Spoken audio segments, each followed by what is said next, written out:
मुहर्रम का महीना सर पर आ रहा था, मगर सुल्ताना के पास काले कपड़े बनवाने के लिए कुछ भी न था। मुख्तार ने लेडी हैमिल्टन की एक नई वजह की कमीज बनवाई थी, जिसकी आस्तीनें काली जॉर्जेट की थीं। इसके साथ मैच करने के लिए उसके पास काली साटन की शलवार थी, जो काजल की तरह चमकती थी। अनवरी ने रेशमी जॉर्जेट की एक बड़ी नफीस साड़ी खरीदी थी। उसने सुल्ताना से कहा था कि वो इस साड़ी के नीचे सफेद बोस्की का पेटीकोट पहनेगी, क्योंकि ये नया फैशन है। इस साड़ी के साथ पहनने को अनवरी काली मखमल का एक जूता लाई थी, जो बड़ा नाजुक था। सुल्ताना ने जब ये तमाम चीजें देखीं, तो उसको इस एहसास ने बहुत दुख दिया कि वो मुहर्रम मनाने के लिए ऐसा लिबास खरीदने की इस्तिताअत नहीं रखती। अनवरी और मुख्तार के पास ये लिबास देखकर जब वो घर आई, तो उसका दिल बहुत मगमूम था। उसे ऐसा मालूम होता था कि फोड़ा सा उसके अंदर पैदा हो गया है। घर बिल्कुल खाली था। खुदा बख्शह सब मामूल बाहर था। देर तक वो दरी पर घाव तकिया सर के नीचे रखकर लेटी रही, पर जब उसकी गर्दन ऊंचाई के 22 अकड़ सी गई तो उठकर बाहर बालकनी में चली गई, ताकि गम अफज्जा ख्यालात को अपने दिमाग में से निकाल दे। सामने पटरियों पर गाड़ियों के डिब्बे खड़े थे, पर इंजन कोई भी न था। शाम का वक्त था। छिड़काव हो चुका था, इसलिए गर्द गुबार दब गया था। बाजार में ऐसे आदमी चलने शुरू हो गए थे जो ताक झांक करने के बाद चुपचाप घरों का रुख करते हैं। ऐसे ही एक आदमी ने गर्दन ऊंची करके सुल्ताना की तरफ देखा। सुल्ताना मुस्करा दी और उसको भूल गई, क्योंकि अब सामने पटरियों पर एक इंजन नमूदार हो गया था।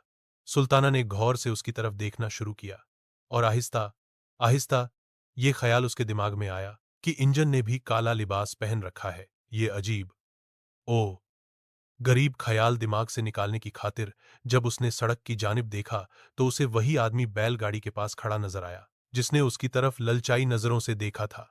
सुल्ताना ने हाथ से उसको इशारा किया। उस आदमी ने इधर उधर देखकर एक लतीफ इशारे से पूछा, किधर से आऊं? सुल्ताना ने उसको रास्ता बता दिया। वो आदमी थोड़ी देर खड़ा रहा, मगर फिर बड़ी फुर्ती से ऊपर चला आया। सुल्ताना ने उसे दरी पर बैठाया। जब वो बैठ गया, तो उसने सिलसिला गुफ्तगू शुरू करने के लिए कहा, आप ऊपर आते डर रहे थे। वो आदमी ये सुनकर मुस्कराया। तुम्हें कैसे मालूम हुआ? डरने की बात ही क्या थी? इस पर सुल्ताना ने कहा, ये मैंने इसलिए कहा कि आप देर तक वहीं खड़े रहे और फिर कुछ सोचकर इधर आए। वो ये सुनकर फिर मुस्कराया। तुम्हें गलतफहमी हुई। मैं तुम्हारे ऊपर वाले फ्लैट की तरफ देख रहा था। वहां कोई औरत खड़ी एक मर्द को ठेंगा दिखा रही थी। मुझे ये मंजर पसंद आया। फिर बालकनी में सब्ज बल्ब रोशन हुआ तो मैं कुछ देर के लिए ठहर गया। सब्ज रोशनी मुझे पसंद है, आंखों को बहुत अच्छी लगती है। ये कहकर उसने कमरे का जायजा लेना शुरू कर दिया। फिर वो उठ खड़ा हुआ। सुल्ताना ने पूछा, आप जा रहे हैं? उस आदमी ने जवाब दिया, नहीं, मैं तुम्हारे इस मकान को देखना चाहता हूं। चलो मुझे तमाम कमरे दिखाओ। सुल्ताना ने उसको तीनों कमरे एक एक करके दिखा दिए। उस आदमी ने बिल्कुल खामोशी से उन कमरों का मुआयना किया। जब वो दोनों फिर उसी कमरे में आ गए जहां पहले बैठे थे, तो उस आदमी ने कहा, मेरा नाम शंकर है। सुल्ताना ने पहली बार गौर से शंकर की तरफ देखा। वो औसत कद का, मामूली शक्ल सूरत का आदमी था, मगर उसकी आंखें गैर मामूली तौर पर साफ और शफ्फाफ थीं। कभी कभी उनमें एक अजीब किस्म की चमक भी पैदा होती थी। गठीला और कसरती बदन था। कनपटियों पर उसके बाल सफेद हो रहे थे। खाकी रंग की गर्म पतलून पहने था। सफेद कमीज थी, जिसका कॉलर गर्दन पर से ऊपर को उठा हुआ था। शंकर कुछ इस तरह दरी पर बैठा था कि मालूम होता था शंकर के बजाय सुल्ताना ग्राहक है। इस एहसास ने सुल्ताना को कदरे परेशान कर दिया। चुनांचे उसने शंकर से कहा, फरमाइए। शंकर बैठा था। ये सुनकर लेट गया। मैं क्या फरमाऊं? कुछ तुम ही फरमाओ। बुलाया तुमने है मुझे। जब सुल्ताना कुछ न बोली तो वो उठ बैठा। मैं समझा। लो अब मुझसे सुनो। जो कुछ तुमने समझा गलत है। मैं उन लोगों में से नहीं हूं जो कुछ देकर जाते हैं। डॉक्टरों की तरह मेरी भी फीस है। मुझे जब बुलाया जाए तो फीस देना ही पड़ती है। सुल्ताना ये सुनकर चकरा गई, मगर इसके बावजूद उसे बेखरतियार हौंसी आ गई। आप काम क्या करते हैं? शंकर ने जवाब दिया, यही जो तुम लोग करते हो। क्या? तुम क्या करती हो? मैं मैं कुछ भी नहीं करती। मैं भी कुछ नहीं करता। सुल्ताना ने भनक कर कहा, यह तो कोई बात न हुई। आप कुछ न कुछ तो जरूर करते होंगे। शंकर ने बड़े इत्मीनान से जवाब दिया, तुम भी कुछ न कुछ जरूर करती होगी। झक मारती हूं। मैं भी झक मारता हूं।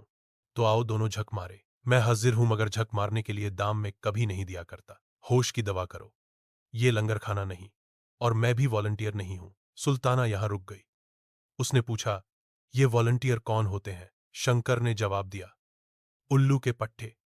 मैं भी उल्लू की पिट्ठी नहीं, मगर वो आदमी खुदा बख्श जो तुम्हारे साथ रहता है जरूर उल्लू का पट्टा है। क्यों? इसलिए कि वो कई दिनों से एक ऐसे खुदा रसीदा फकीर के पास अपनी किस्मत खुलवाने की खातिर जा रहा है जिसकी अपनी किस्मत जंग लगे ताले की तरह बंद है। ये कहकर शंकर हंसा। इस पर सुल्ताना ने कहा, तुम हिंदू हो, इसीलिए हमारे इन बुजुर्गों का मजाक उड़ाते हो। शंकर मुस्कराया। ऐसी जगहों पर हिंदू मुस्लिम सवाल पैदा नहीं हुआ करते। बड़े बड़े पंडित और मौलवी अगर यहां आए तो वो भी शरीफ आदमी बन जाएं। जाने तुम क्या ऊट पटांग बातें करते हो। बोलो रहोगे? उसी शर्त पर जो पहले बता चुका हूं। सुल्ताना उठ खड़ी हुई। तो जाओ रास्ता पकड़ो। शंकर आराम से उठा। पतलून की जेबों में उसने अपने दोनों हाथ ठूंसे और जाते हुए कहा, मैं कभी कभी इस बाजार से गुजरा करता हूं। जब भी तुम्हें मेरी जरूरत हो बुला लेना। मैं बहुत काम का आदमी हूं। शंकर चला गया और सुल्ताना काले लिबास को भूलकर देर तक उसके मुताल्लिक सोचती रही। इस आदमी की बातों ने उसके दुख को बहुत हल्का कर दिया था। अगर वो अंबाले में आया होता जहां के वो खुशहाल थी तो उसने किसी और ही रंग में इस आदमी को देखा होता और बहुत मुमकिन है कि उसे धक्के देकर बाहर निकाल देती। मगर यहां चूंकि वो बहुत उदास रहती थी इसलिए शंकर की बातें उसे पसंद आईं। शाम को जब खुदा बख्श आया तो सुल्ताना ने उससे पूछा, तुम आज सारा दिन किधर गायब रहे हो? खुदा बख्श थक कर चूर चूर हो रहा था। कहने लगा, पुराने कलीला के पास से आ रहा हूं। वहां एक बुजुर्ग कुछ दिनों से ठहरे हुए हैं। उन्हीं के पास हर रोज जाता हूं कि हमारे दिन फिर जाएं। कुछ उन्होंने तुमसे कहा? नहीं, अभी वो मेहरबान नहीं हुए। पर सुल्ताना, मैं जो उनकी खिदमत कर रहा हूं वो अकारत कभी नहीं जाएगी। अल्लाह का फजल शामिल ए हाल रहा तो जरूर वारे न्यारे हो जाएंगे। सुल्ताना के दिमाग में मुहर्रम मनाने का ख्याल समाया हुआ था। खुदा बख्श से रोनी आवाज में कहने लगी, सारा सारा दिन बाहर गायब रहते हो। मैं यहां पिंजरे में कैद रहती हूं, न कहीं जा सकती हूं न आ सकती हूं। मुहर्रम सर पर आ गया है। कुछ तुमने इसकी भी फिक्र की कि मुझे काले कपड़े चाहिए? घर में फूटी कौड़ी तक नहीं। कंगनियां थीं सो वह एक एक करके बिक गईं। अब तुम ही बताओ क्या होगा। यूं फकीरों के पीछे कब तक मारे मारे फिरा करोगे? मुझे तो ऐसा दिखाई देता है कि यहां दिल्ली में खुदा ने भी हमसे मुंह मोड़ लिया है। मेरी सुनो तो अपना काम शुरू कर दो। कुछ तो सहारा हो ही जाएगा। खुदा बख्श दरी पर लेट गया और कहने लगा, पर यह काम शुरू करने के लिए भी तो थोड़ा बहुत सरमाया चाहिए। खुदा के लिए अब ऐसी दुख भरी बातें न करो। मुझसे अब बर्दाश्त नहीं हो सकती। मैंने सचमुच अंबाला छोड़ने में सख्त गलती की। पर जो करता है अल्लाह ही करता है और हमारी भलाई ही के लिए करता है। क्या पता है कि कुछ देर और तकलीफें बर्दाश्त करने के बाद हम। सुल्ताना ने बात काट कर कहा, तुम खुदा के लिए कुछ करो। चोरी करो या डाका मारो, पर मुझे एक सलवार का कपड़ा जरूर ला दो। मेरे पास सफेद बोस्की की कमीज पड़ी है, उसको मैं रंगवा लूंगी। सफेद नैनोन का एक नया दुपट्टा भी मेरे पास मौजूद है, वही जो तुमने मुझे दिवाली पर लाकर दिया था। यह भी कमीज के साथ ही काला रंगवा लिया जाएगा। एक सिर्फ सलवार की कसर है, सो वो तुम किसी न किसी तरह पैदा कर दो। देखो, तुम्हें मेरी जान की कसम, किसी न किसी तरह जरूर ला दो। मेरी भती खाओ अगर न लाओ। खुदा बख्श उठ बैठा। अब तुम ख्वाम ख्वाह जोर दिए चली जा रही हो। मैं कहां से लाऊंगा? अफीम खाने के लिए तो मेरे पास पैसा नहीं। कुछ भी करो मगर मुझे 4.5 गज काली साटन ला दो। दुआ करो कि आज रात ही अल्लाह 2-3 आदमी भेज दे। लेकिन तुम कुछ नहीं करोगे। तुम अगर चाहो तो जरूर इतने पैसे पैदा कर सकते हो। जंग से पहले यह साटन 12-14 आने गज मिल जाती थी। अब ₹1.25 गज के हिसाब से मिलती है। 4.5 गजों पर कितने रुपये खर्च हो जाएंगे? अब तुम कहती हो तो मैं कोई हिला करूंगा। यह कहकर खदुदा बख्श उठा। लो, अब इन बातों को भूल जाओ। मैं होटल से खाना ले आऊं। होटल से खाना आया। दोनों ने मिलकर जहर मार किया और सो गए। सुबह हुई। खुदा बख्श पुराने कलीले वाले फकीर के पास चला गया और सुल्ताना अकेली रह गई। कुछ देर लेटी रही, कुछ देर सोई रही, इधर उधर कमरों में टहलती रही। दोपहर का खाना खाने के बाद उसने अपना सफेद नैनोन का दुपट्टा और सफेद बोस्की की कमीज निकाली और नीचे लॉन्ड्री वाले को रंगने के लिए दे आई। कपड़े धोने के अलावा वहां रंगने का काम भी होता था। यह काम करने के बाद उसने वापस आकर फिल्मों की किताबें पढ़ीं, जिनमें उसकी देखी हुई फिल्मों की कहानी और गीत छपे हुए थे।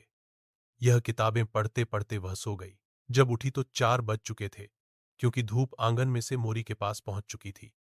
नहा धोकर फारिग हुई तो गर्म चादर ओढ़कर बालकनी में आ खड़ी हुई। करीब 1 घंटा सुल्ताना बालकनी में खड़ी रही। अब शाम हो गई थी। बत्तियां रोशन हो रही थीं। नीचे सड़क में रौनक के आसार नजर आने लगे।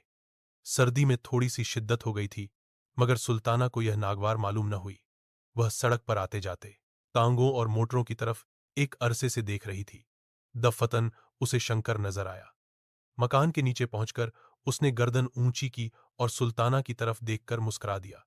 सुल्ताना ने गैर इरादी तौर पर हाथ का इशारा किया और उसे ऊपर बुला लिया। जब शंकर ऊपर आ गया तो सुल्ताना बहुत परेशान हुई कि उससे क्या कहे। दरअसल उसने ऐसे ही बिना सोचे समझे उसे इशारा कर दिया था। शंकर बेहद मुतमिन था, जैसे उसका अपना घर है। चूंकि बड़ी बेतकल्लुफी से पहले रोज की तरह वह घाव तकिया सिर के नीचे रखकर लेट गया। जब सुल्ताना ने देर तक उससे कोई बात न की तो उसने कहा, तुम मुझे 100 दफा बुला सकती हो और 100 दफा ही कह सकती हो कि चले जाओ। मैं ऐसी बातों पर कभी नाराज नहीं हुआ करता। सुल्ताना शश ओ पंज में गिरफ्तार हो गई। कहने लगी, नहीं बैठो, तुम्हें जाने को कौन कहता है। शंकर उस पर मुस्करा दिया, तो मेरी शर्तें तुम्हें मंजूर हैं। कैसी शर्तें? सुल्ताना ने हंसकर कहा, क्या निकाह कर रहे हो मुझसे? निकाह और शादी कैसी? न तुम उम्र भर में किसी से निकाह करोगी, न मैं। ये रस्में हम लोगों के लिए नहीं। छोड़ो इन फजूल बातों को, कोई काम की बात करो। बोलो, क्या बात करूं? तुम औरत हो, कोई ऐसी बात शुरू करो जिससे 2 घड़ी दिल बहल जाए। इस दुनिया में सिर्फ दुकानदारी ही दुकानदारी नहीं, और भी कुछ है। सुल्ताना मानसिक रूप से अब शंकर को स्वीकार कर चुकी थी। कहने लगी, साफ साफ कहो, तुम मुझसे क्या चाहते हो जो दूसरे चाहते हैं? शंकर उठकर बैठ गया। तो फिर तुम में और दूसरों में क्या फर्क रहा? तुम में और मुझ में कोई फर्क नहीं। उनमें और मुझ में जमीन आसमान का फर्क है। ऐसी बहुत सी बातें होती हैं जो पूछनी नहीं चाहिए, खुद समझनी चाहिए। सुल्ताना ने थोड़ी देर तक शंकर की इस बात को समझने की कोशिश की, फिर कहा, मैं समझ गई। तो कहो, क्या इरादा है? तुम जीते, मैं हारी, पर मैं कहती हूं, आज तक किसी ने ऐसी बात कबूल न की होगी। तुम गलत कहती हो। इसी मोहल्ले में तुम्हें ऐसी सादालू औरतें भी मिल जाएंगी जो कभी यकीन नहीं करेंगी कि औरत ऐसी जिल्लत कबूल कर सकती है जो तुम बिना किसी एहसास के कबूल करती रही हो। लेकिन उनके न यकीन करने के बावजूद तुम हजारों की तादाद में मौजूद हो। तुम्हारा नाम सुल्ताना है ना? सुल्ताना ही है। शंकर उठ खड़ा हुआ और हंसने लगा। मेरा नाम शंकर है। ये नाम भी अजब उल जलूल होते हैं। चलो आओ अंदर चलें। शंकर और सुल्ताना दरी वाले कमरे में वापस आए तो दोनों हंस रहे थे, न जाने किस बात पर। जब शंकर जाने लगा तो सुल्ताना ने कहा, शंकर, मेरी एक बात मानोगे? शंकर ने जवाब दिया, पहले बात बताओ। सुल्ताना कुछ छेंप सी गई। तुम कहोगे कि मैं दाम वसूल करना चाहती हूं, मगर कहो कहो, रुक क्यों गई हो? सुल्ताना ने हिम्मत करके कहा, बात यह है कि मुहर्रम आ रहा है और मेरे पास इतने पैसे नहीं कि मैं काली सलवार बनवा सकूं। यहां के सारे दुखड़े तो तुम मुझसे सुन ही चुके हो। कमीज और दुपट्टा मेरे पास मौजूद था, जो मैंने आज रंगवाने के लिए दे दिया है। शंकर ने यह सुनकर कहा, तुम चाहती हो कि मैं तुम्हें कुछ रुपए दे दूं जिससे तुम ये काली? नहीं, मेरा मतलब यह है कि अगर हो सके तो तुम मुझे एक काली सलवार ला दो। शंकर मुस्कुराया, मेरी जेब में तो इत्तिफाक ही से कभी कुछ होता है। बहरहाल मैं कोशिश करूंगा। मुहर्रम की पहली तारीख को तुम्हें यह सलवार मिल जाएगी। लो, बस अब खुश हो गईं? सुल्ताना के बूंदों की तरफ देखकर शंकर ने पूछा, क्या ये बूंदे तुम मुझे दे सकती हो? सुल्ताना ने हंसकर कहा, तुम इन्हें क्या करोगे? चांदी के मामूली बूंदे हैं, ज्यादा से ज्यादा 5 रुपए के होंगे। इस पर शंकर ने कहा, मैंने तुमसे बूंदे मांगे हैं, उनकी कीमत नहीं पूछी। बोलो, देती हो? ले लो। ये कहकर सुल्ताना ने बूंदे उतारकर शंकर को दे दिए। उसके बाद अफसोस हुआ, मगर शंकर जा चुका था। सुल्ताना को बिल्कुल यकीन नहीं था कि शंकर अपना वादा पूरा करेगा। मगर 8 रोज बाद, मुहर्रम की पहली तारीख को सुबह 9 बजे दरवाजे पर दस्तक हुई। सुल्ताना ने दरवाजा खोला तो शंकर खड़ा था। अखबार में लिपटी हुई चीज उसने सुल्ताना को दी और कहा, साटन की काली सलवार है, देख लेना, शायद लंबी हो। अब मैं चलता हूं। शंकर सलवार देकर चला गया और कोई बात उसने सुल्ताना से न की। उसकी पैंट में सिलवटें पड़ी हुई थीं, बाल बिखरे हुए थे। ऐसा मालूम होता था कि अभी अभी सोकर उठा है और सीधा इधर ही चला आया है। सुल्ताना ने कागज खोला। साटन की काली सलवार थी, वैसी ही जैसी कि वह मुख्तार के पास देखकर आई थी। सुल्ताना बहुत खुश हुई। बुंदों और इस सौदे का जो अफसोस उसे हुआ था, उस सलवार ने और शंकर की वादा एफआई ने दूर कर दिया। दोपहर को वह नीचे लॉन्ड्री वाले से अपनी रंगी हुई कमीज और दुपट्टा लेकर आई। तीनों काले कपड़े उसने जब पहन लिए तो दरवाजे पर दस्तक हुई। सुल्ताना ने दरवाजा खोला तो मुख्तार अंदर दाखिल हुई।